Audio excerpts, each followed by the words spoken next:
Hey everybody, John here, obviously. And one of the things that occurred to me while I was doing the transcription of the interview that David Lametti gave yesterday, or gave on the 16th, that I transcribed yesterday and did a video about, was that aside from being simply violent, disgusting, dishonest, totalitarian and vicious and all the other things that seem to be being demonstrated by the present Trudeau administration and Doug Ford and all of the actors in the Trudeau cabinet and the, Attorney General and Christian Freeland, the Deputy Prime Minister, who gave a press conference recently where she just openly gloated about the illegal theft of people's savings, the closure of their bank accounts. She was wiggling. She was so excited by this.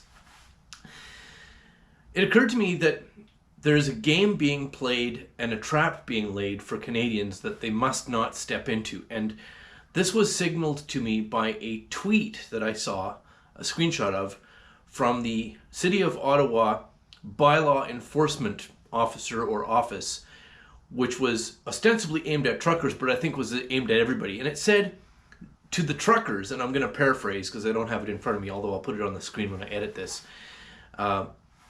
If you are arrested and you have animals that you can't take care of, like a pet dog, your animals will be impounded, and after 8 days, they will be treated as abandoned, which means they'll be euthanized.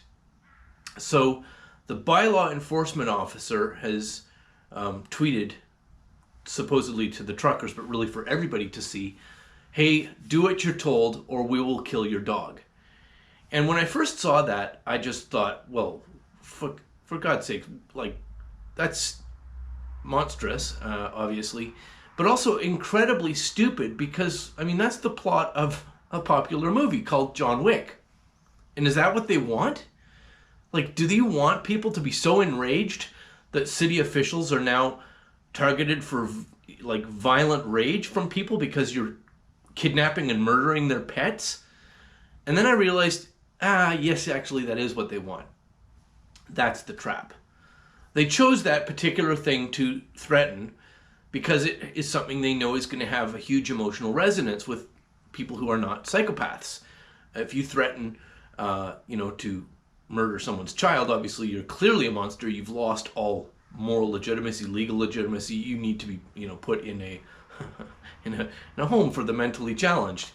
But if you threaten to murder people's pets, you're still sort of coloring inside the lines of legality, but you're doing something that is overtly monstrous and is going to provoke a violent, extremely angry response. And that's what they want. They want a violent response to their monstrous behavior so that they can justify the escalation and the increase in the use of force and the ultimate clampdown, to then send a narrative through the media that the truckers and the working class and regular Canadians are not capable of governing themselves, not capable of having self-ownership over their lives, and thus to impose a tighter, more restrictive, and more permanent tyranny over every part of your life, including access to your banking, when and where you get to travel, and so on and so forth, like the total control system that they're clearly so eager to implement. So the monstrous, violent, the trampling of people with horses, the over-the-top violent response of the police services in Ottawa and other places, the vandalism of private property, vandalism of trucks, vandalism of heavy equipment, and the sneering contempt that they give these press interviews with when they talk about the illegal seizure of bank accounts, and it is illegal. And the whole Emergencies Act, by the way, was implemented without proper legality, so that's illegal. All of this is performative to provoke a violent rage response that they will use to justify further clampdown, further dialing up of the level of totalitarian and permanent totalitarian government and intrusion into every part of your life and control over every part of your life. And the trick is, don't fall for it. The threat to murder your dog is not a real threat. It might be. I mean, they might keep pushing. But what they really want is your response out of an emotional,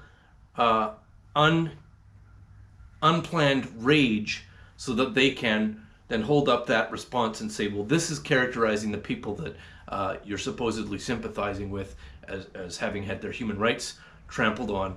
But just look at them. They're violent maniacs. Therefore, we can clamp down. We can, suspend their civil liberties. They're not even proper humans. That's the trap. That's the trick. Don't fall for it, please. Anyway, thanks very much for listening. And as always, have a lovely day.